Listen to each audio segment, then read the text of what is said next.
Hello everyone, very good evening to all of you. कैसे हैं आप सभी?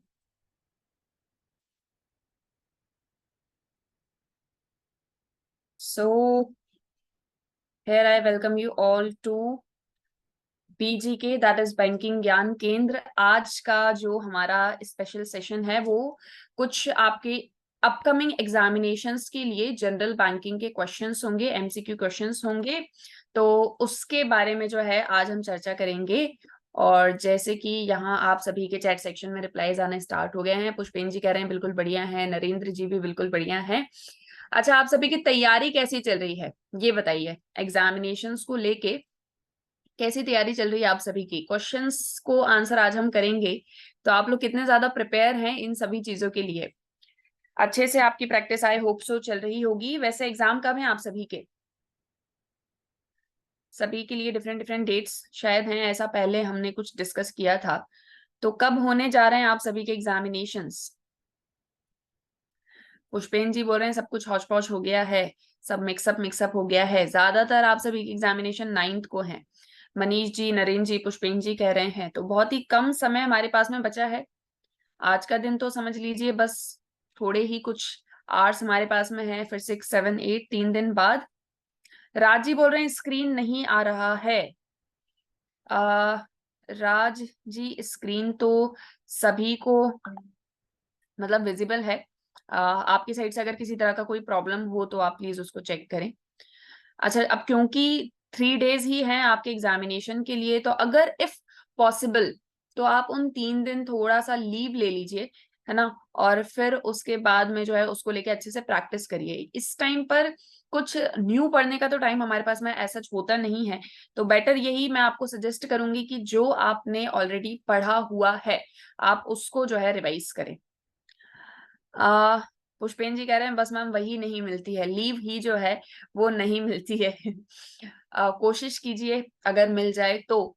नहीं मिलती है तो फिर थोड़ा सा अपने टाइम को कुछ इस तरीके से स्केड्यूल करें कि आपको आपके एग्जामिनेशन के पढ़ने के लिए टाइम मिल जाए, क्योंकि ये वो एग्जामिनेशन है जिसके लिए आप लोग इतनी मेहनत कर रहे हैं। मतलब आप सभी अपने ऑफिस भी जाते हैं, फिर आप उसके बाद में रातों को सेशंस भी लेते हैं, है ना। तो इतनी मेहनत कर रहे हैं तो उसके लिए जब वो टाइम एक्चुअल में आ चुका है मेहनत वाला, तब करना बहुत ज्यादा जरूरी है। और स्पेशली जो आपने पढ़ा है उसको रिवाइज करना बहुत ज्यादा जरूरी है। क्योंकि क्या होगा कि जब आप रिवीजन करेंगे तो सारी चीजें आपको याद रहेंगी, है ना। विजय सर बोल रहे हैं important questions will be shared on 7th 8th July 2023 for MGB. MGB के लिए आपके साथ में इंपॉर्टेंट क्वेश्चंस को शेयर किया जाएगा 7, 8 जुलाई को, है ना। तो ये एक चीज आप सभी ध्यान रखें कि क्वेश्चन तो हम अभी करेंगे ही, लेकिन और भी आपके लिए मोस्ट इंपॉर्टेंट क्वेश्चंस वगैरह सर लेकर आएंगे और वो सारे आपके साथ में शेयर किए जाएंगे। तो आई होप सो कि आप सभी का एग्जामिनेशन जो है वो बहुत बहुत बहुत अच्छा जाए, और आप सभी ने इतनी मेहनत करी है तो उसका फल भी आप सभी को मिले। और बाकी हमारे सभी पार्टिसिपेंट्स उनकी प्रिपरेशन भी आई होप सो अच्छी चल रही होगी। जी, साथ ही साथ में सर ने ये भी आपको सजेस्ट किया है कि ट्रेंडिंग टॉपिक्स जो हैं आप उन पर जरूर ध्यान दें, है ना। जो भी ट्रेंडिंग टॉपिक्स यहाँ पर चल रहे हैं उनके ऊपर आप जरूर फोकस करें, ताकि एग्जामिनेशन में अगर आते हैं तो आपको ये सारी चीजें ध्यान रहेंगी। अ ठीक है। राज जी बोल रहे थे स्क्रीन नहीं आ रहा है, अभी किसी तरह का कोई प्रॉब्लम तो नहीं है? ठीक है। अभी किसी तरह का अगर कोई भी प्रॉब्लम हो तो आप जो है उन सभी चीजों पर बता सकते हैं। पुष्पेंद्र जी बोल रहे हैं सेंटर सबका दूर है मैम, 9 को मॉर्निंग में 5 बजे निकलना पड़ेगा। इफ पॉसिबल सैटरडे सेशन थोड़ा जल्दी हो। बिल्कुल आपकी ये अर्जी जो है आगे तक पहुंचा दी जाएगी, और इस चीज को हम बिल्कुल इंश्योर करेंगे कि आपको वो टाइम ड्यूरेशन जो है मिल जाए, ताकि आप अच्छे से रेस्ट वगैरह करके सुबह अच्छे से निकल जाएं और अच्छे से अपना पेपर देकर आए। तो ये हमारी आशा है। और इसी के साथ में आज का ये सेशन जो है हम स्टार्ट करते हैं, जो कि एमसीक्यू सेशन है जनरल बैंकिंग के ऊपर। और जैसे कि आपके एग्जामिनेशन आने वाले हैं, तो मैं ये आपसे उम्मीद रख रही हूँ कि आप मुझे फटाफट से सभी क्वेश्चंस के आंसर देंगे। हम बहुत ज्यादा टाइम नहीं लेंगे, क्योंकि एग्जामिनेशन में ज्यादा टाइम हमारे पास में होता नहीं है ना। तो जल्दी जल्दी क्वेश्चंस को आंसर करने की पूरी कोशिश आप सभी करिएगा। Okay, so let's start our today's session. with question number 1. KYC guidelines issued by RBI under the provision of Section 35 of BR Act 1949, Section 35A of RBI Act 1934, Section 35A of BR Act 1949, Section 35 of PA of PML Act 2002. जी फटाफट सभी answer दें। 3, 4, 5 answer अभी मेरे पास में आए हैं। 6 answer, एक थोड़ा सा डिफरेंट आया है। ठीक है, लोकेश जी ए बोल रहे हैं, बाकी अभी जितने भी पार्टिसिपेंट्स ने आंसर दिया उन सब ने आंसर सी दिया है। ठीक है, और बताएं सभी। लोकेश जी आप सी भी बोल रहे हैं, ठीक है, कोई बात नहीं, मिस्टेकन। बबलू जी का भी आ गया है, सुधांशु जी का भी आंसर आ गया है, कोई बात नहीं लोकेश जी, कोई बात नहीं। ठीक है, तो जैसे कि आप सभी ने बताया कि इसका करेक्ट आंसर ऑप्शन सी होगा, and the correct answer is option C, section 35A of BR act 1949। तो केवाईसी गाइडलाइंस जो आरबीआई इशू करता है वो इस प्रोविजन के अंदर होती है। Next question, KYC guidelines taken into account the recommendations of an international financial action task force. Choose the appropriate. KYC guidelines जो कि मतलब ध्यान में रखी गई हैं on the recommendation of IFATF international financial action task force. कौन सा आंसर करेक्ट होगा यहाँ पर? आंसर आपने देने स्टार्ट कर दिया है, मैं एक बार ऑप्शन बोल देती हूँ। AML standards, combating finance of terrorism, manipulation of economic offences, all of them. Lock कर दें प्रभाकर जी डी को? 100% श्योर हैं? बाकी सभी आपने भी आंसर दिए, पुष्पेन जी, मनीष जी, नरेंद्र जी, सुकृति जी, कुमार जी, लोकेश जी, सुरेश जी। तो सभी का जो आंसर आया है वो है option D, that is all of them. तो यहाँ पर ऑल ऑफ देम आंसर जो है वो बिल्कुल करेक्ट होगा। नेक्स्ट क्वेश्चन पर चलते हैं। देखिए, in what duration of time the REKYC of high risk category of customer to be done? 8 years, 5 years, 2 years, 10 years? जी फटाफट आंसर दें सभी। ठीक है, 100% आई थिंक आप सभी श्योर हैं इस क्वेश्चन को लेके। Correct answer is option C, that is 2 years। 2 years में REKYC जो है हाई रिस्क कैटेगरी कस्टमर का कर दिया जाना चाहिए। Okay, next question. कहीं पर किसी तरह का कोई डाउट या कुछ आपको पूछना होगा तो आप मुझे चैट सेक्शन में बताएंगे। देखें next question, 4 monthly cash transaction report CTR, sorry, ये क्वेश्चन नंबर 4 है। Monthly cash transaction report CTR is to be submitted to FIUIND within 15 days of close of the month, 30 days of the close of the month, 45 days of the close of the month, 60 days of the close of the month। ठीक है, 100% even 200% surety के साथ में आप सभी ने इसका answer दिया है option A, and the correct answer is a. 15 days of the close of the month के अंदर मंथली CTR जो है वो सबमिट कर देनी चाहिए।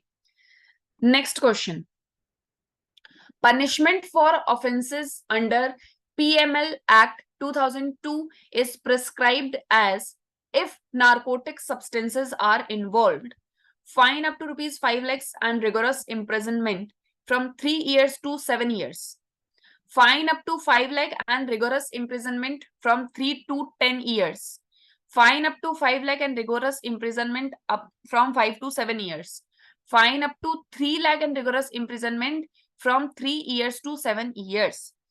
PML Act 2002 के अंदर पनिशमेंट जो है ऑफेंसेस की, अगर नार्कोटिक सब्सटेंस इन्वॉल्व है तो कितनी होगी? फर्स्ट ऑप्शन है 5 लाख की फाइन, 3 से 7 साल की जेल। सेकंड ऑप्शन है 5 लाख की फाइन, 3 से 10 साल की जेल। थर्ड ऑप्शन है 5 लाख और 5 से 7 साल की जेल। फोर्थ ऑप्शन है fine of 3 lakh plus 3 to 7 years की जेल। अब मनीष जी सी बोल रहे हैं, सुकृति जी सी बोल रही है, पुष्पेन जी सी में भी बोल रहे हैं, मतलब हो भी सकता है नहीं भी हो सकता है। प्रभाकर जी बी बोल रहे हैं, बाकी बबलू जी, सुरेश जी, नरेंद्र जी सी बोल रहे हैं, मतलब सिर्फ प्रभाकर जी बी बोल रहे हैं, बाकी सभी आंसर सी बोल रहे हैं। और हमारे बाकी के जो पार्टिसिपेंट्स हैं वो क्या बोल रहे हैं? आपका क्या कहना है, क्या होगा करेक्ट आंसर? PML Act 2002 अगर ऑफेंस होता है तो पनिशमेंट क्या होगी अगर नार्कोटिक सब्सटेंस इन्वॉल्व है तो?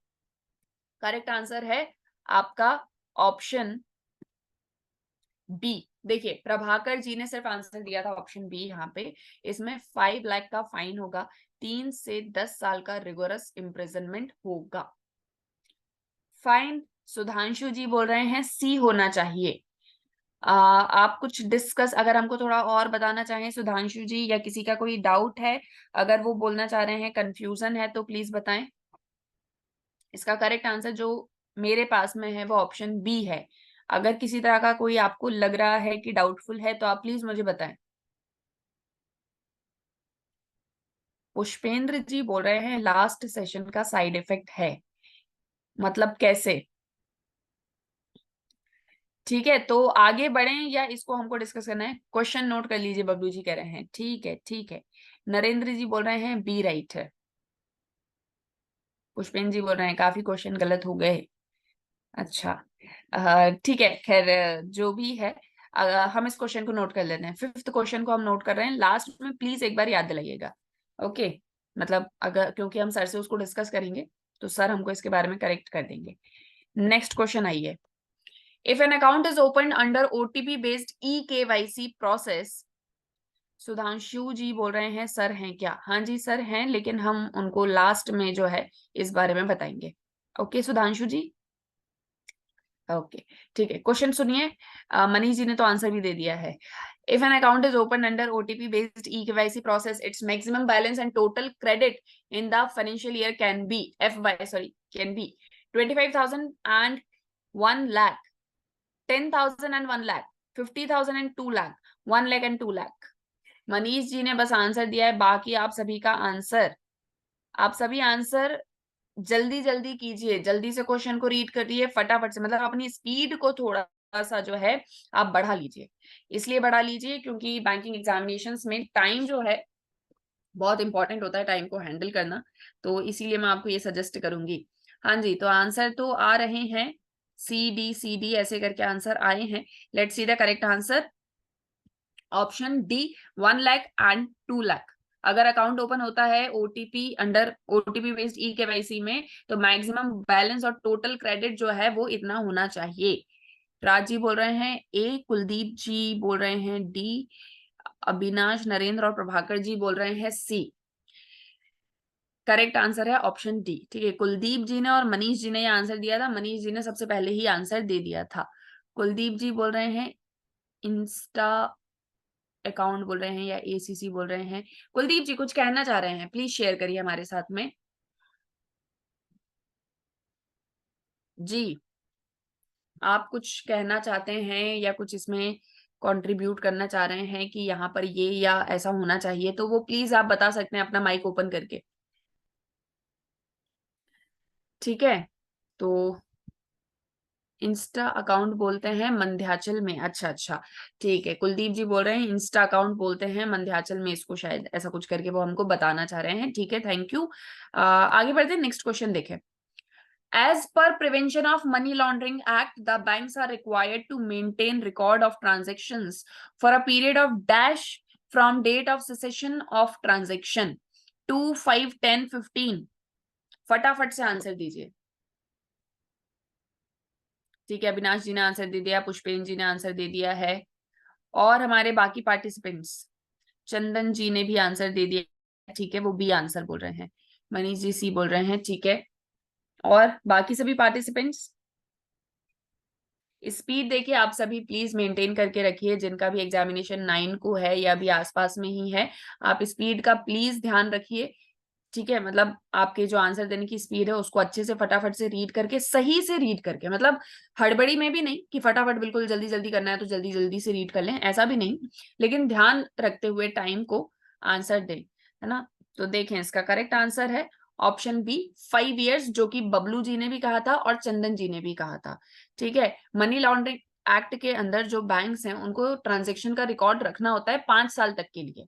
ठीक है, from the date of cessation of transaction. ठीक है, तो इसको आप सभी जो है करेक्ट कर लेंगे, जो भी आंसर सी बोल रहे थे। It is correct answer is option B, that is 5 years। Okay, इसको प्लीज ध्यान रखें, और इस तरह के मिस्टेक्स जो हैं वो एग्जाम में ना हो, ये भी आप इंश्योर करें, अच्छे से रिवाइज करें कंसेप्ट्स को। देखिए next question. Which of the following is an important feature of small deposits account? Maximum balance shall not exceed rupees 50,000. Total credit in FY shall not exceed rupees 1 lakh. Money withdrawal shall not exceed 10,000 all of them. ठीक है, answer आ रहे हैं। Okay, correct answer is option D, that is all of them. तो ये सभी important feature small deposit account के होते हैं। मैक्सिमम बैलेंस 50,000 से ज्यादा नहीं होना चाहिए, टोटल क्रेडिट 1 लाख से ज्यादा नहीं होना चाहिए, मंथली इंस्टॉलमेंट 10,000 से ज्यादा नहीं होना चाहिए। So the correct answer is option D, that is all of them, right. देखें next question. Which of the following is not a key element of KYC policy? इनमें से क्या KYC पॉलिसी का की एलिमेंट नहीं है? Reporting to FIUIND, customer acceptance policy, risk management, customer identification process. 100% sure Pushpen ji, A answer पे। सुधांशु जी, अविनाश जी, मनीष जी, सबका answer है। ठीक है, दो correct answer is option A, that is reporting to FIUIND। ये की एलिमेंट नहीं है KYC पॉलिसी का। ओके, इसको ध्यान रखेंगे। Okay, next question. In case of a company who will be the beneficial owner, company के केस में बेनिफिशियल ओनर कौन होगा? First option, entitled to more than 25% of shares capital profit of the company, entitled to more than 20% of capital share profit of the company, entitled to more than 15% of the share capital profits of the company, entitled to more than 100% of the share capital profit of the company। जी, answer Chandan ji ने सबसे पहले दिया, फिर धर्म जी ने भी दिया, अविनाश जी, दीपक जी, पुष्पेंद्र जी। पुष्पेंद्र जी का आंसर डिफरेंट है, बाकी सबका आंसर ए है। और हमारे बाकी पार्टिसिपेंट्स सभी आंसर दीजिए, कहाँ हैं आप सभी? मैं नाम लेके बोलूंगी तो ऐसा अच्छा नहीं लगेगा, आप सभी खुद ही से आंसर दीजिए चैट सेक्शन में। गलत भी देंगे तो कोई बात नहीं, मतलब जैसे मान लीजिए नहीं आ रहा है, कंफर्म नहीं है कि यही होगा या नहीं होगा, तो भी आप रिप्लाई करिए। गलत भी होगा तो क्या हुआ, यहाँ से हम सही को सीख लेंगे कि करेक्ट आंसर क्या है ना। तो इसीलिए रिप्लाई जो है आप सभी करें चैट सेक्शन में, वो ज्यादा अच्छा होगा अगर सभी इंगेज करेंगे तो, है ना। अभी जैसे ही मैंने ऐसा बोला तो मेरे पास फटाफट आंसर आने लगी चैट सेक्शन में। पर ये वो पार्टिसिपेंट्स हैं जो पहले से आंसर दे रहे हैं, जो आंसर नहीं दे रहे हैं वो भी आंसर दीजिए चैट सेक्शन में, है ना। जब हम आपस में एक दूसरे के साथ इंटरेक्ट करेंगे तभी तो मजा आएगा। ठीक है, तो देखिए करेक्ट आंसर है ऑप्शन ए। ठीक है, तो जो भी आप जैसे C, B जो भी आंसर दे रहे थे वो इसको करेक्ट कर लीजिएगा कि 25% से ज्यादा शेयर अगर है, कैपिटल या प्रॉफिट है, तो वही बेनिफिशियल ओनर होगा कंपनी के केस में। ठीक है, तो इसको जो है आप क्या करेंगे, ध्यान रखेंगे। पुष्पेन जी बोल रहे हैं ये शायद अपडेट हुआ था, इसको जो है अब रिवाइज कर दिया गया है, इसको हम करेक्ट कर लेंगे यहाँ पे। अभी हमको विजय सर ने बताया है ये कि ये रिवाइज हो गया है, 10% हो गया है। ठीक है, तो इसको हम सभी ध्यान रखेंगे कि अगर कंपनी के केस में बेनिफिशियल ओनर वो होगा 10%। ठीक है, तो पुष्पेन जी ने भी मतलब 10% ही बोला है, तो ठीक है, इसको सभी जो है क्रॉस चेक करेंगे, मतलब इसको करेक्ट कर लेंगे कि इसका करेक्ट आंसर जो है वो है 10%। ठीक है, 10% शेयर प्रॉफिट कैपिटल अगर होता है तो वो बेनिफिशियल ओनर होगा, है ना, इसको हम ध्यान रखेंगे। नेक्स्ट क्वेश्चन पर आते हैं। Which of the following is an important feature of foreign student account? NRO account can be opened without local ad subject to proper identification. Within 30 days of account opening, only maximum $1,000 can be credited and rupees 50,000 can be withdrawn. Local ad to be provided within 30 days of account opening. All of them. Manish ji ने सबसे पहले answer दिया है, ठीक है, उन्होंने option B कहा है। धर्म जी ने सेकंड आंसर दिया, उन्होंने ऑप्शन डी कहा है। ठीक है, तो अब ये बी डी ऐसे करके आंसर मेरे पास आ रहे हैं। पुष्पेन जी थोड़ा तुक्का लगा रहे हैं, कोई बात नहीं, आप करिए, आप ट्राई जरूर करिए। करेक्ट आंसर तो खैर हम यहाँ पर देखेंगे ही, पर ट्राई आप सभी करिए, है ना। बताइए, और हमारे बाकी के पार्टिसिपेंट्स डी और बी, ये दो आंसर यहाँ पर आ रहे हैं। कोई ऑल ऑफ देम बोल रहे हैं, कोई within 30 days of account opening answer दे रहे हैं। So the correct answer here is option D, that is all of them. Pushpen ji का तुक्का जो है वो यहाँ पर सही चला गया है। बाकी सभी participants, Kanchan ji, Kumar ji, Ashutosh ji, R K Gautam जी, निरंजन जी, आप सभी यहाँ पर मुझे स्क्रीन पर दिख रहे हैं, है ना। तो आप सभी के मुझे आंसर चाहिए। शंभू जी, बाकी जो दे रहे हैं उनका नाम मैं नहीं ले रही हूँ, है ना। मालविंदर जी भी हैं हमारे साथ में, ठीक है, सुकृति जी भी हैं, खेम सिंह जी भी हैं, सुधांशु जी तो दे रहे हैं आंसर, खैर चंदन जी भी दे रहे हैं आंसर, ठीक है। ठीक है, तो आप सभी जो है आंसर वगैरह देते रहिए, सत्येंद्र जी, सुनील जी, ताकि हमारे पास में आंसर आते रहें और हमको लगता रहे कि आप सब पार्टिसिपेट कर रहे हैं। ऐसा ना हो कि कैमरे के पीछे आप हैं भी या नहीं। खैर ऐसा तो नहीं होगा, आप सभी के एग्जामिनेशन आने वाले हैं, तो आई नो कि आप सभी बिल्कुल डेडिकेशन के साथ में क्वेश्चंस को रीड कर रहे हैं, आंसर भी दे रहे हैं, ठीक है। तो आंसर सभी दीजिए। इसका करेक्ट आंसर है option D, that is all of them. Okay, next question पर चलते हैं। कहीं कोई डाउट होगा तो आप प्लीज बोलेंगे।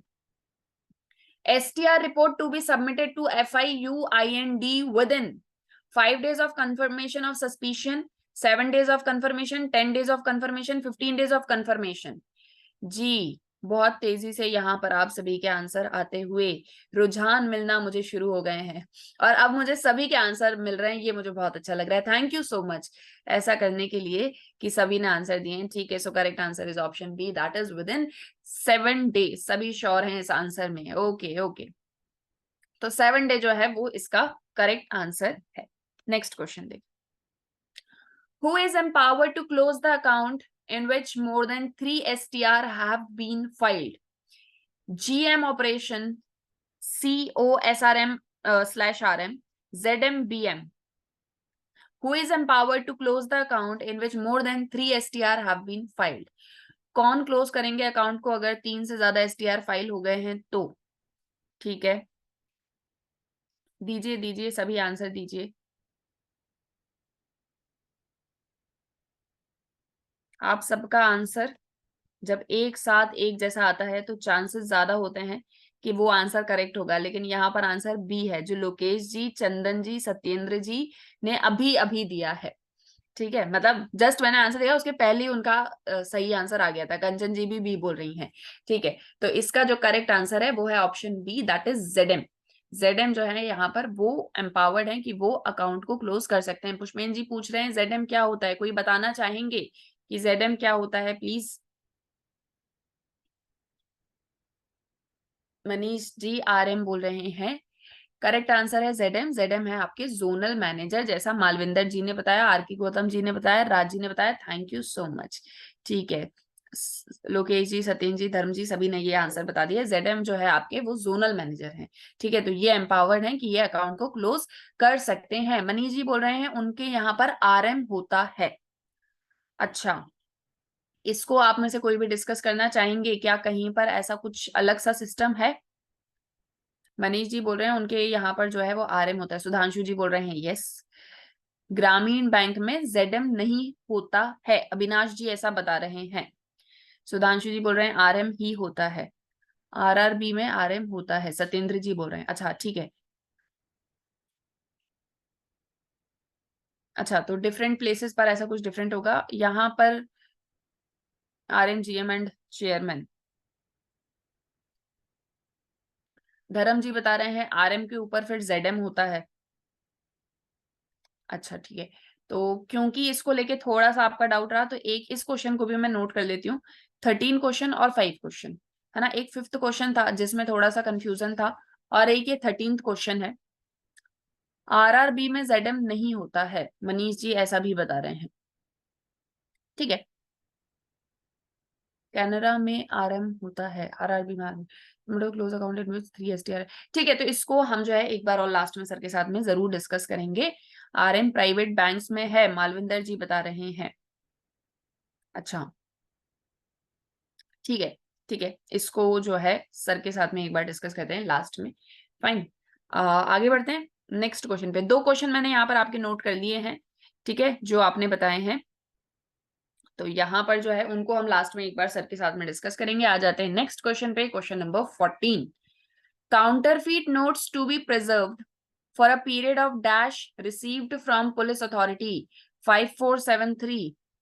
सबके आंसर आ गए, ये सबसे इजी क्वेश्चन है ना, ठीक है। इसका करेक्ट आंसर है option D, that is 3 years. जो काउंटरफीट नोट है जो 3 साल तक के लिए प्रिजर्व करके रखे गए थे, जो पुलिस अथॉरिटी से मिली है ना, तो वो प्रिजर्व किए जा सकते हैं 3 साल तक के लिए। तो करेक्ट आंसर है option D, 3 years. Okay. How many types of identifiers are there as per KYC policy? 1 2 3 4. कितने आइडेंटिफायर्स होते हैं एज पर केवाईसी पॉलिसी? जी 3 4 3 4 3 4 ऐसे आंसर दे रहे हैं आप सभी. ज्यादातर आंसर 3 आ रहा है मेरे पास में. So here the correct answer is option B. 2 दिया है यहाँ पे करेक्ट आंसर. अब आप में से कुछ पार्टिसिपेंट्स 3 बोल रहे हैं, आप में से कुछ पार्टिसिपेंट्स 4 बोल रहे हैं. कितने तरह के आइडेंटिफायर्स यहाँ पर होंगे एज पर KYC policy? So the correct answer is option B. किसी को किसी तरह का कोई डाउट है, कुछ ऐड करना चाह रहे हैं? मनीष जी बता रहे हैं मैम इट्स 3. ओके, तो मनीष जी 3 बता रहे हैं. और आप में से कोई, जैसे कुछ हमारे पार्टिसिपेंट्स 4 भी बोल रहे थे, तो कुछ ऐड ऑन करना चाहेंगे? बताएं जल्दी.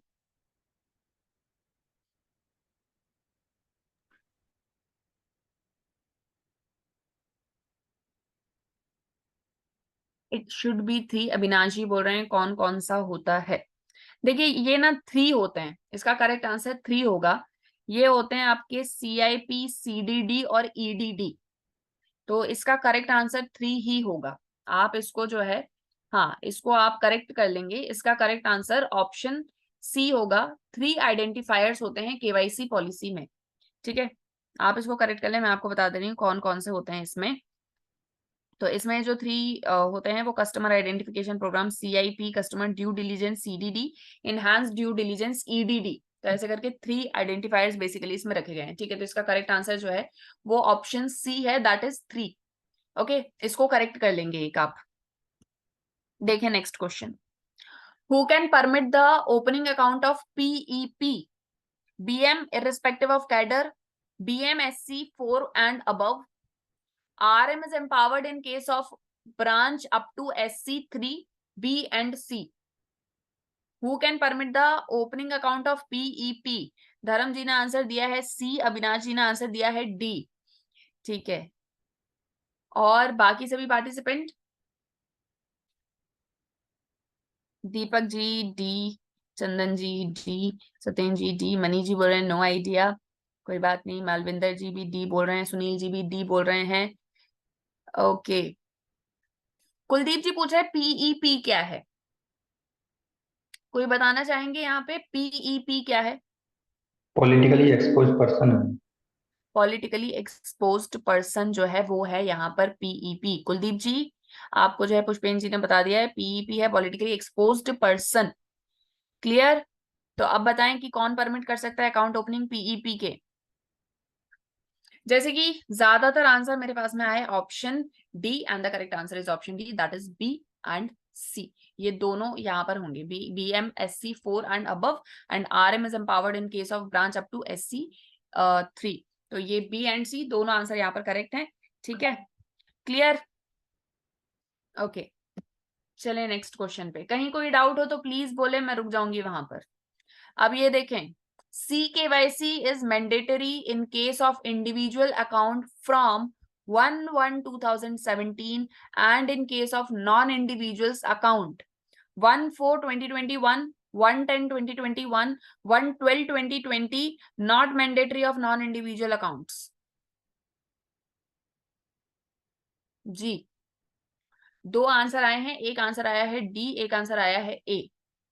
अब करेक्ट आंसर क्या है जल्दी बताएं. और बाकी हमारे पार्टिसिपेंट्स? मनीष जी श्योर है अपने आंसर के साथ में?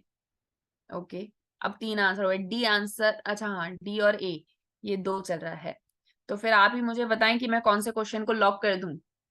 जल्दी से बताएं फटाफट से.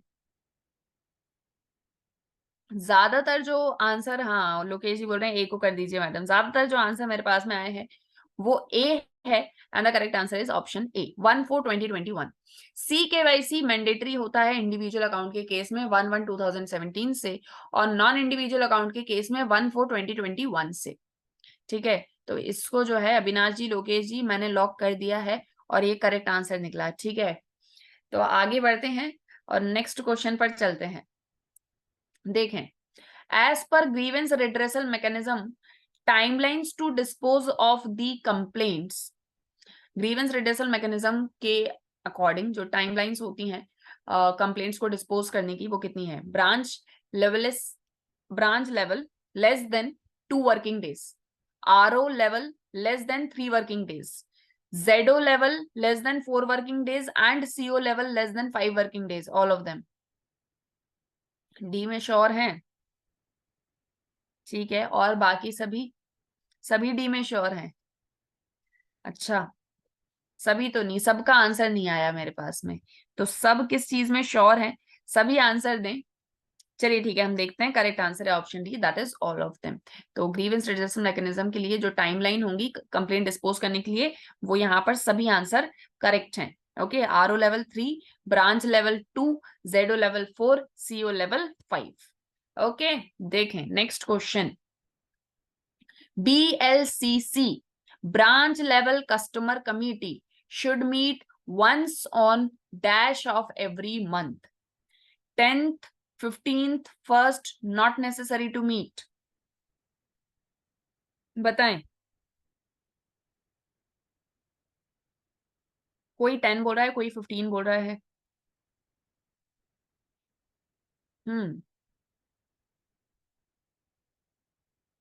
ए और बी में यहाँ कंपटीशन हो रहा है। करेक्ट आंसर है option B, that is 15th। BLCC को हर महीने की 15 तारीख को जो है मिलना चाहिए, once on 15th of every month. So correct answer is option B. Manish ji 100% sure, और आपका आंसर 100% करेक्ट। मतलब जितने भी हमारे पार्टिसिपेंट्स हैं, मनीष जी, सुनील जी, दीपक जी, मालविंदर जी, लोकेश जी, सत्येंद्र जी, चंदन जी, अविनाश जी, सभी का आंसर करेक्ट था। पुष्पेन जी ने भी यही आंसर दिया था। ओके, चले आगे देखें। FIUIND स्टैंड्स फॉर, 2 क्वेश्चन हमने इसके डील करे। एक्चुअल में इसका फुल फॉर्म क्या है? FIUIND, financial intelligence unit of India, financial intelligence sorry finance intelligence unit of India, financial intellectual unit of India, none of them. ठीक है, आंसर आ रहे हैं। ओके ओके ओके ओके, सबका आ जाएगा तो फिर मैं करेक्ट आंसर दिखाऊंगी। ठीक है, okay, correct answer is option A, that is financial intelligence unit of India. Okay, so ये जो है इसका करेक्ट आंसर है। Next question. As per RTI act, within how many days after receiving a reply on the first appeal a second appeal can be filed? 30 days, 45 days, 60 days, 90 days? जी बताएं इसका correct answer. Okay, A, B answer है एक, बाकी सारे A, कहीं कहीं B। Okay, A B ऐसे answer मेरे पास में आ रहे हैं। ठीक है, देखिए करेक्ट आंसर इज ऑप्शन, एक सेकेंड,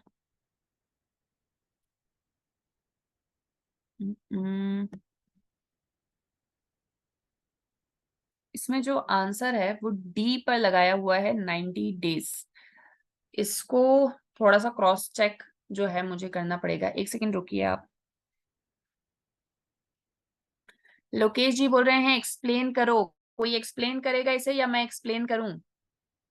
मैं जब तक इसका आंसर थोड़ा सा यहाँ पर चेक कर रही हूँ, क्योंकि वो कुछ मुझे देखने में डी रॉन्ग है। अविनाश जी बोल रहे हैं जी बिल्कुल, यहाँ पे थोड़ा सा वो जो है टिक जैसे किया गया है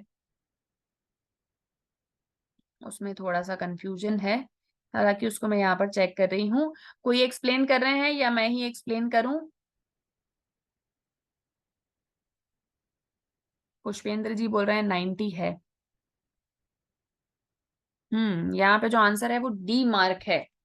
देखिए क्वेश्चन ये है, RTI एक्ट के अकॉर्डिंग कितने दिनों के अंदर जब फर्स्ट अपील का रिप्लाई आ जाता है तो सेकंड अपील को फाइल किया जा सकता है। जैसे मान लीजिए आपने कोई अपील फाइल करी, आपको रिप्लाई आ गया, अब आपको सेकंड अपील फाइल करनी है, तो कितने दिनों में किया जा सकता है? 30 डेज, 45 डेज, 60 डेज या 90 डेज? 90। पुष्पेन जी बोल रहे हैं 90 ही करेक्ट है। मेरे पास में जो करेक्ट आंसर है यहाँ पर वो 90 है। आप सभी 30 या 45 आंसर दे रहे थे, है ना? अभी अभी क्लियर है क्वेश्चन? मनीष जी, लोकेश जी, लोकेश जी तो जी बोल दिए हैं। है ना। क्वेश्चन ये आरटीआई एक्ट के अकॉर्डिंग अगर एक बार अपील फाइल करी थी, उसका आंसर मिल गया, सेकंड अपील फाइल करनी है, कितने दिनों में करेंगे? करेक्ट आंसर जो है वो है option D, that is 90 days. ठीक है, इसको जो है आप करेक्ट करें, और अगर इसमें कंफ्यूजन है, आपको 30 या 45 में से कोई आंसर लग रहा है, तो हम उसको लास्ट में एक बार डिस्कस कर लेंगे। ठीक है, लेकिन अभी जो मेरे पास में करेक्ट आंसर यहाँ पर है वो ऑप्शन डी है, 90 डेज। और जैसा पुष्पेन जी ने भी कहा कि 90 ही इसका करेक्ट आंसर है। ठीक है, सबको क्लियर है? किसी को किसी तरह का कोई डाउट है तो प्लीज बताएं। ओके, आगे बढ़ें। देखिए, what does right to information mean? Simple question, बहुत ही simple question. Inspect work document record, take notes, extract और सर्टिफाइड कॉपीज ऑफ डॉक्यूमेंट्स और records, take certified samples of material, all of the above. जी, सुनील जी ने भी बोल दिया है 90 ही है, प्रीवियस क्वेश्चन का करेक्ट आंसर 90 है। ओके, अब यहाँ पर आंसर आने शुरू। D D D D D D D, सभी का answer D, and very simple question, answer D. इसका आंसर मैंने थोड़ी देर पहले अभी यहाँ पर दिखा भी दिया था, है ना। नहीं, पर मुझे आप लोग पर पूरा भरोसा है, आप सबने पढ़ के ही आंसर दिया है ना। खैर, जोक्स अपार्ट, नेक्स्ट क्वेश्चन देखिए। What is the maximum amount if penalty under RTI Act 2005 that can be imposed on CPIO? क्या मैक्सिमम अमाउंट होगा अगर पेनाल्टी आरटीआई एक्ट 2005 के अंदर इम्पोज की गई है सीपीआईओ के ऊपर? 300, 25,000, 75,000, 1 लाख? डी आंसर है और बी है, और बी में भी है, कहीं कहीं पर बी फाइनल है, कहीं कहीं पर डी फाइनल है। अच्छा, सभी के बी आ रहे हैं, तो बी को फाइनल कर दूं? ठीक है, तो बी को जो है फाइनल कर दिया जाता है। मैक्सिमम अमाउंट जो है वो है 25,000 अगर पेनल्टी आरटीआई एक्ट 2005 के अंदर है तो, on सीपीआईओ। 250 per day, maximum 25,000। Kuldeep ji बिल्कुल बढ़िया, थैंक यू सो मच। देखिए next question. The basic object of the right to information act 2005 is to empower the citizens, promote transparency and accountability in the working of the government, contain corruption, all of the above।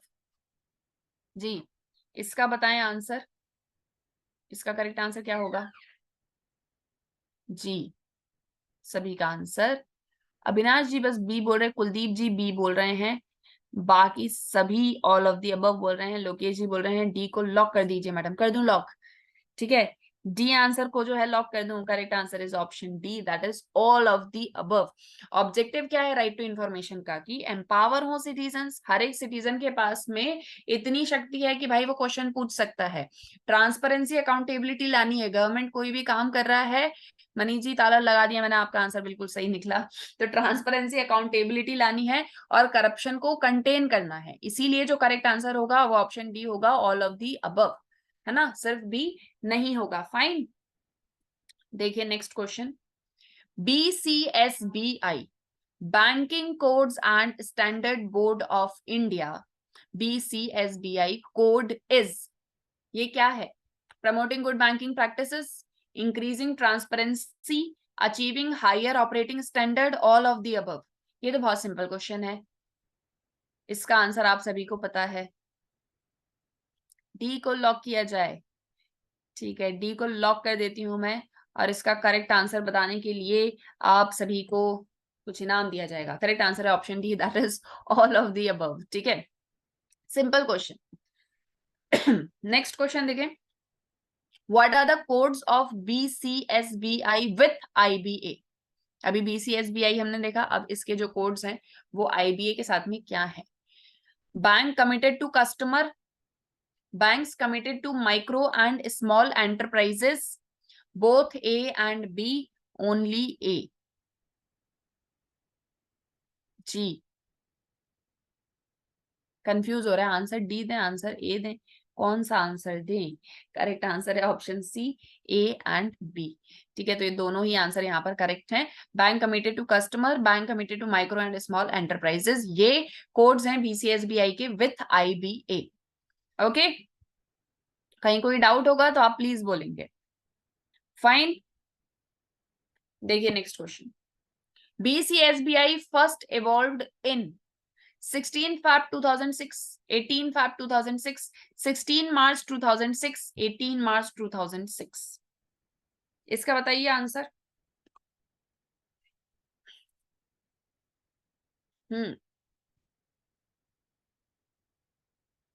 ठीक है, CACB भी आ गया है, ठीक है कोई बात नहीं।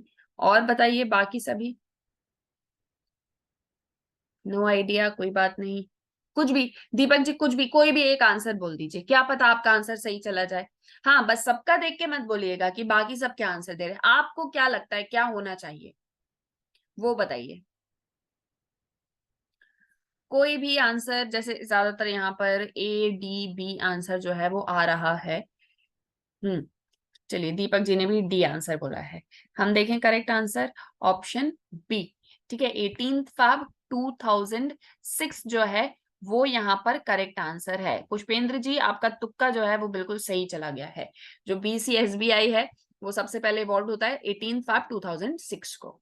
ठीक है, आप सभी ट्राई करिए, भले गलत ही आंसर दें, क्या होता है यहाँ पे, सही हो जाएगा, करेक्ट कर लेंगे उसको। यहाँ तो गलत दे सकते हैं, है ना। अब यहाँ अगर गलत आंसर देंगे तभी करेक्ट आंसर को सीखेंगे कि अच्छा ये नहीं ये था, अब आपको याद हो जाएगा। जैसे दीपक जी का एग्जाम्पल ले लेते, मान लीजिए एग्जाम्पल किसी का भी ले लें। अब जैसे वो पहले बोल रहे थे कोई भी नहीं मैडम, फिर उन्होंने डी बोला, तो अब उनको ये क्वेश्चन का आंसर हमेशा याद रहेगा, है ना। तो ऐसा होता है कि ट्राई करते हैं, अगर हम सिर्फ ऐसे ही बैठ के सुनते रहेंगे तो कुछ कुछ सुनेंगे, कुछ कुछ याद रहेगा। वो एक ऐसा बोला जाता है कि जब हम किसी चीज को सुनते हैं तो पहली बार में हमको वो थोड़ा बहुत याद रहता है। जैसे अभी आप सुन रहे हैं, तो सेशन खत्म होने के बाद में कम से कम आपको 30 में से 10 क्वेश्चन के आंसर तो बिल्कुल बिल्कुल याद रहेंगे। फिर उसके बाद में क्या होगा कि थोड़े टाइम के बाद में आप एक एक दो दो क्वेश्चन के आंसर भूलना शुरू हो जाएंगे, और फिर एट लास्ट आपको सिर्फ 10% ही याद रह जाएगा पूरे सेशन का। तो इसीलिए रिवाइज वगैरह करते रहना चाहिए, थोड़ा सा ट्राई करना चाहिए उसमें इन्वॉल्व होने का, तो वो चीजें ज्यादा समय तक याद रहती हैं, है ना।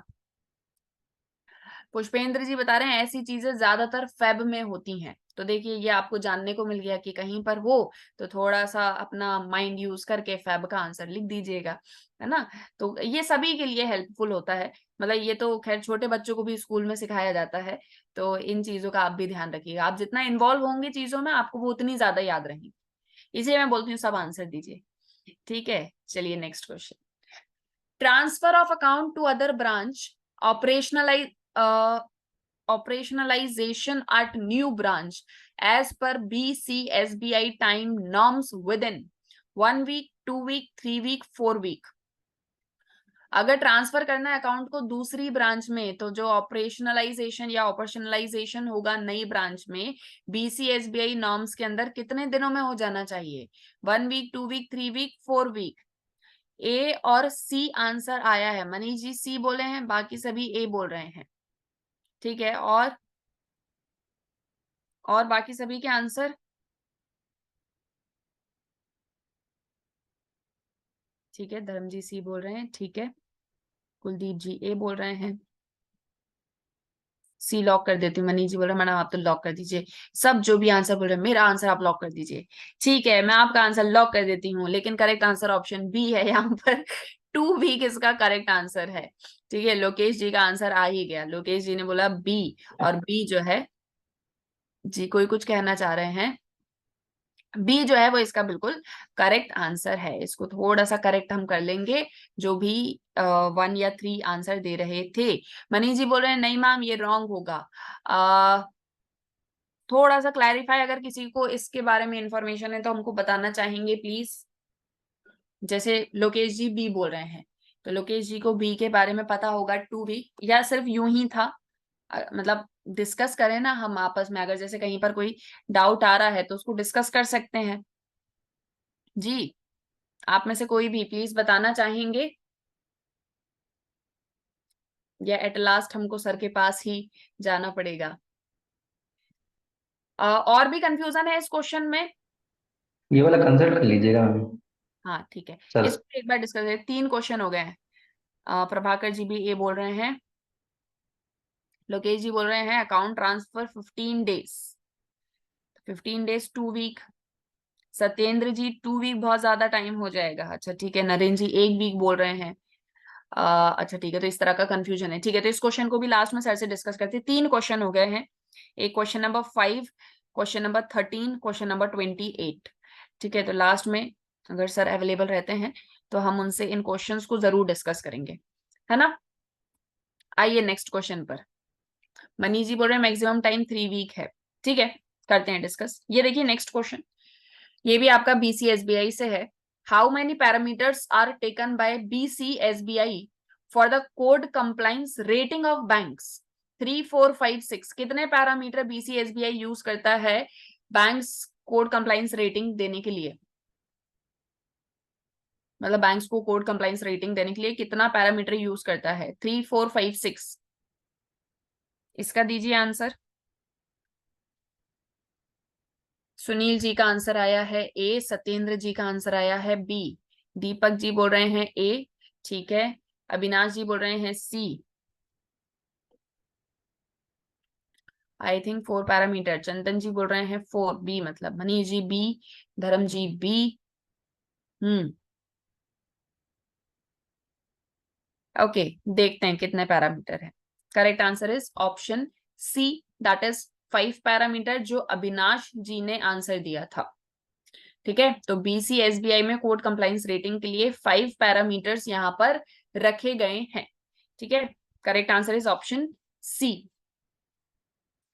लास्ट क्वेश्चन है, BCSBI complaints will be dealt with how many days from the date of its receipt? कौन कौन से हैं मैम? सत्येंद्र जी पूछ रहे हैं कौन कौन से 5 पैरामीटर हैं, बताना चाहेंगे अविनाश जी? कौन कौन से BCSBI रेटिंग के 5 पैरामीटर्स हैं?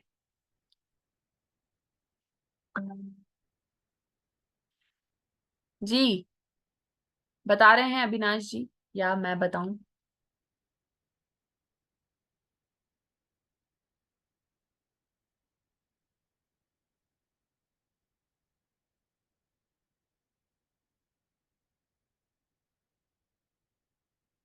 देखिए, इसमें 5 पैरामीटर्स को रखा गया है। स्कोर जो डिटरमाइन होता है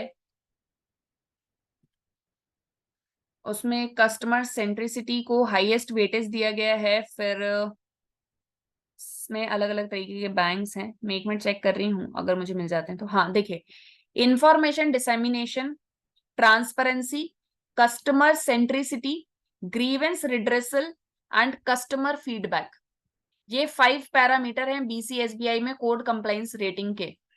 ठीक है सत्येंद्र जी, आप अगर नोट करना चाहें या जो भी है तो मैं एक बार और रिपीट कर देती हूँ। Information dissemination, transparency, customer centricity, grievance redressal, customer feedback. बोलेंगे तो फिर से एक बार रिपीट कर दूंगी, ठीक है। तो ये 5 पैरामीटर्स हैं इसके। ओके, आगे बढ़े। लास्ट क्वेश्चन है, देखिए, BCSBI complaints will be dealt with how many days from the date of its receipt?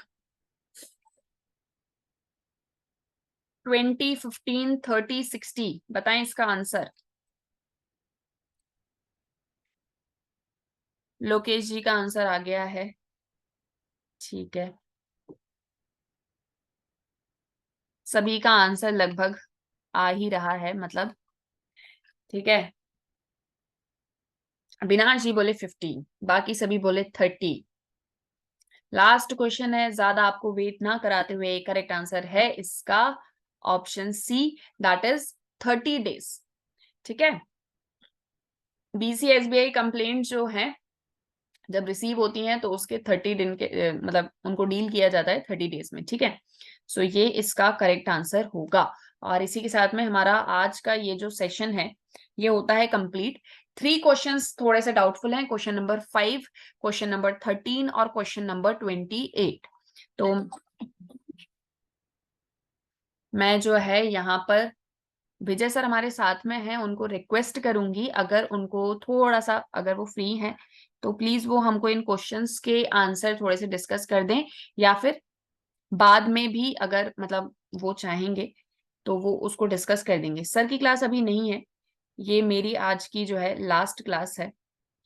Okay, तो सर का मैसेज आया कि वो थोड़े टाइम में आपको जो है इन सारी चीजों को डिस्कस कर देंगे, मतलब आज नहीं, आप बाद में इन क्वेश्चंस को उनके साथ में डिस्कस कर लीजिएगा कल, है ना। कल वो सेशन लेंगे तो फिर आपको इन क्वेश्चंस को आंसर कर देंगे। 3 क्वेश्चंस है, मैं उनको इन्फॉर्म कर दूंगी, question number 5, question number 13 and question number 28। तो इनको जो है कल सर विजय सर आएंगे तो वो आपको क्लास में डिस्कस कर देंगे। आई होप सो कि आपको ये सेशन यूजफुल लगा हो और आपके एग्जामिनेशन में ये क्वेश्चंस आए, ठीक है, ताकि आपका एग्जाम जो है वो बहुत ही अच्छा जाए और आप सभी उसमें सफल हों। तो इसी आशा के साथ में थैंक यू सो मच आज के इस बेहतरीन सेशन के लिए, और हमारे बेहतरीन पार्टिसिपेंट्स को भी। आप सभी बहुत अच्छे से आंसर देते हैं, मुझे बहुत अच्छा लगता है आप लोग के साथ में सेशन लेने में। जी Lokesh ji, thank you so much, thank you so much Avinash ji, thank you so much आप सभी का, है ना। तो हम मिलेंगे हमारे नेक्स्ट सेशन में। Okay, so good night, take care and all the best.